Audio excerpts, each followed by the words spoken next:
கண்மணி அன்புடன் சீரியல்ல அடுத்து வர எபிசோட்ல என்ன மாதிரியான ட்விஸ்ட் எல்லாம் இருக்க போகுதுங்கிறத இந்த வீடியோல பார்க்கலாம். சிவகாமி ஜோஷியர் கிட்ட வந்திருக்காங்க. ஏன்னா அன்புவோட வாழ்க்கையில பிரச்சனைக்கு மேல பிரச்சனை வந்துகிட்டே இருக்கு. இனி அந்த பிரச்சனை எல்லாமே அன்புவை விட்டு ஓடி போகணும். அதுக்காக தான் இப்ப ஜோசியரை பாக்குறதுக்காக வந்திருக்காங்க. ஜோஷியர் கிட்ட அன்புவோட ஜாதகமும் கண்மணியோட ஜாதகமும் கொடுக்குறாங்க. இந்த ராசிக்காரங்க ரெண்டு பேருமே கடவுளால சேர்த்து வைக்கப்பட்டவங்க.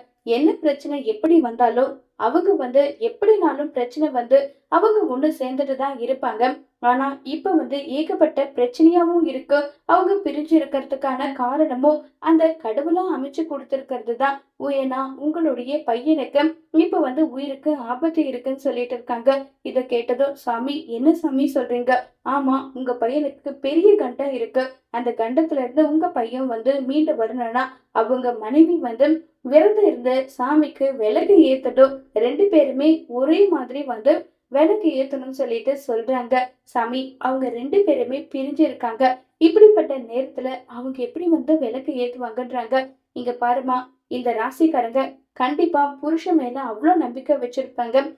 அவங்களோட பிடிவாதத்துக்கும் குறைய இருக்காது. யார் மேல உண்மையான அன்பு பாசம் வச்சிருக்காங்களோ அவங்க நம்பிக்கை துரோகம் பண்ணா அதை எக்கார்ந்து கொண்டு எதுக்காகவும் மன்னிக்கவே மாட்டாங்க நல்லா சொல்லிட்டு பேசிட்டு இருக்காங்க. இதை கேட்டதுமே ரொம்பவே பயங்கரமா ஷாக் ஆகுறாங்க. இப்ப சிவகாமிக்கு என்ன பண்றதுன்னே ஒண்ணுமே புரியாம ரொம்பவே குழப்பத்துல சிவகாமி இருக்காங்க. அடுத்ததான் பாத்தீங்கன்னா இப்ப நம்ம சிவகாமி ரொம்பவே வருத்தத்துல இருக்காங்க. எப்படிதான் நம்ம சொல்லி இப்ப கண்மணியை இந்த பூஜையை செய்ய சொல்றதும் தெரியல.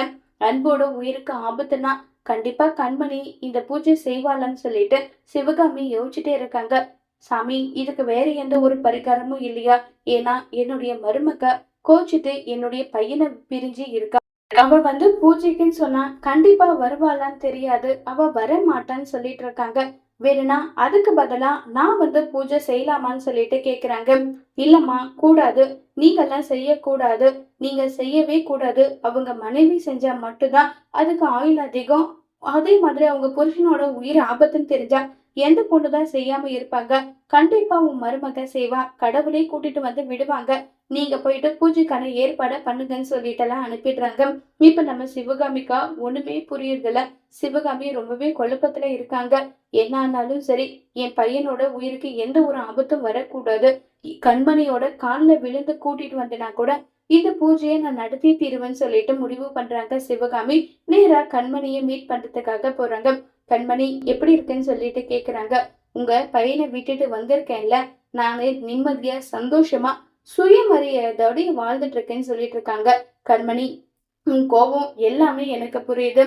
ஆனா இப்படிப்பட்ட நேரத்துல உன் கோபத்தை நீ காட்டாத. நான் ஜோசியர் கிட்ட போயிருந்தேன். அங்க போகும்போது உன் புருஷனோட உயிருக்கு ஆபத்து. அவங்க மனைவி இப்படி செய்யணும், பரிகாரம் செய்யணும்னு சொல்லியிருக்காங்க. அதனால நீ பரிகாரம் செய்யணும் கண்மணின்றாங்க. நான் எதுக்காக செய்யணும்? அவர் தான் வாழ்க்கையே இல்லைன்னு நான் முடிவு பண்ணிட்டேன். நான் எதுக்காக பரிகாரம் செய்யணும்? எனக்கு என்ன அவசியம் இருக்குன்றாங்க. என்ன கண்மணி, புரியாம பேசாத. அன்போட உயிருக்கு ரொம்ப பெரிய கண்டம் இருக்கான். நீ பூஜை செஞ்சா மட்டும்தான் அன்போட உயிரை காப்பாற்றப்படும் சொல்லியிருக்காங்க.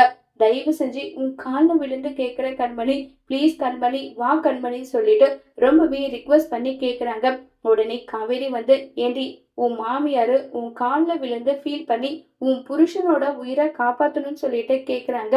நீ என்னடானா அமைதியா இருக்க? வாடி, பரிகாரம் செய்யன்றாங்க. என்னால முடியாது. நான் ஏன் செய்யணும்? எதுக்காக செய்யணும்? அவர் நான் முக்கியம் இல்ல, அவர் பாட்டி முக்கியம் முடிவு பண்ணாங்கல்ல, அவங்க பாட்டி செய்யட்டும். இல்ல உங்க புள்ள முக்கியம் நீங்க நினைச்சீங்கன்னா நீங்க செய்யுங்க. எனக்கு என்ன செய்யணும்னு அவசியம் இருக்கு? என்னாலலாம் செய்ய முடியாதுன்னு சொல்லிட்டு கண்மணி சொல்றாங்க. கண்மணி, நீ அன்பு மேல வச்சிருக்க காதல் உண்மைனா நீயாவே இந்த பூஜை செய்வ. எனக்கு உன் மேல நம்பிக்கை இருக்கு. நான் கோவில்ல பூஜைக்கான ஏற்பாடு எல்லாம் பண்றேன்னு சொல்லிட்டு அங்கிருந்து சிவகாமி கிளம்பி போறாங்க. இப்ப கண்மணி யோசிச்சுட்டே நின்றுட்டு இருக்காங்க. சிவகாமி சொன்னதுக்காகவாது கண்மணி பூஜைக்கு போயிட்டு கலந்துப்பாங்களா? அன்புக்காக வேண்டுதல் செய்வாங்களா? இல்ல என்ன ஆனாலும் பரவாயில்ல, என் பிடிவாதம் தான் முக்கியம், அன்புக்காக நான் ஏன் போய் செய்யணும்னு சொல்லிட்டு இப்ப கண்மணி பூஜைக்கு கலந்துக்காம இருப்பாங்களா? இதனால அன்போட உயிருக்கு ஆபத்து வரப்போகுதா?